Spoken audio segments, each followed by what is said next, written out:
The latest twist in that case of the missing 10-month-old Lisa Irwin.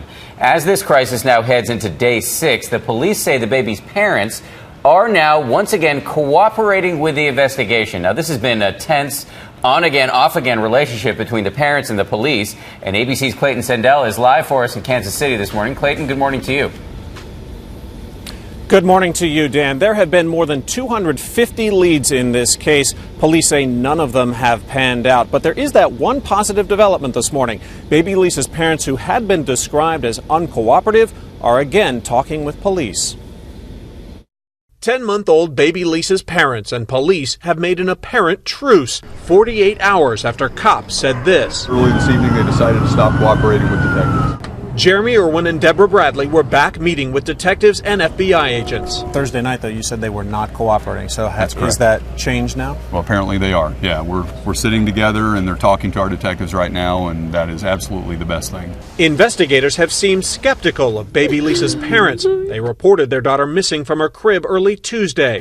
Jeremy says he came home from work at 4 a.m., finding the front door unlocked and an open window. Since then, they say they've occasionally been treated like suspects. Deborah was told she failed a lie detector test. I've volunteered everything. I've signed everything. Never once have we said, no, we're not going to do something. This is our daughter. As Saturday's meeting was underway, police came back to the family's home.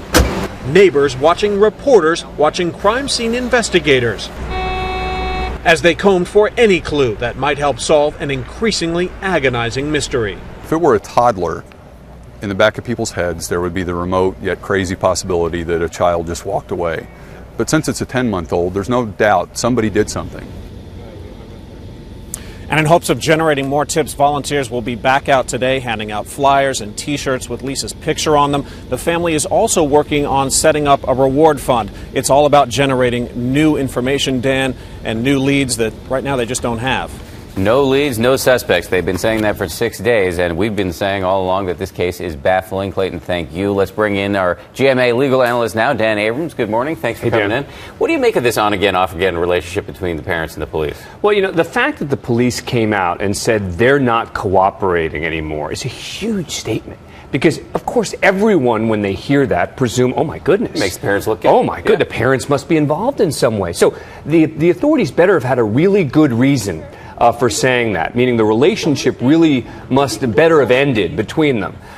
The fact that they're talking again is really important because you can't rule them out without them cooperating. And they can sugarcoat it all they want, but the bottom line is the authorities first want to rule out that anything happened with regard to the parents while they're continuing the investigation elsewhere. The mother told me that the police straight out accused her of killing her own child. So how can they have a good working relationship after that kind of accusation? Well, look, if they did that, they probably shouldn't have done that, even if they thought that that was the case. My guess is they would probably deny it, but that's not productive, because even if you think this person did it, you want to get as much information as possible to help build your case. So that's not productive. Although one could argue that it's an investigative interrogation technique. But it's not a good one. I mean, it's not a good technique to simply say you did it and see if they break. I mean, it's great for sort of, law and order. But in the real world, what you want to do is elicit as much information, get the person to talk as much as possible, to trust you as much as possible, to let their guard down to some degree, to say, do the right thing here. Please, there are going to be all these volunteers out there working for your child. Help us do something here. Do you think the fact that this has become such a high-profile case, here we are talking about on national television 6 days later, does that help or hurt the investigation? It means they get a lot more tips, which can both be helpful and harmful. It's helpful in the obvious way, which is that you get so many people out there as your eyes and ears. The problem is you get so much information, and so much of it is irrelevant. Anytime there's a high-profile investigation, everyone wants to call in and provide a tip or information. Some of it total nonsense, and hopefully some of it important. Dan Abrams, always a pleasure to have you. Thanks for coming in. We appreciate it.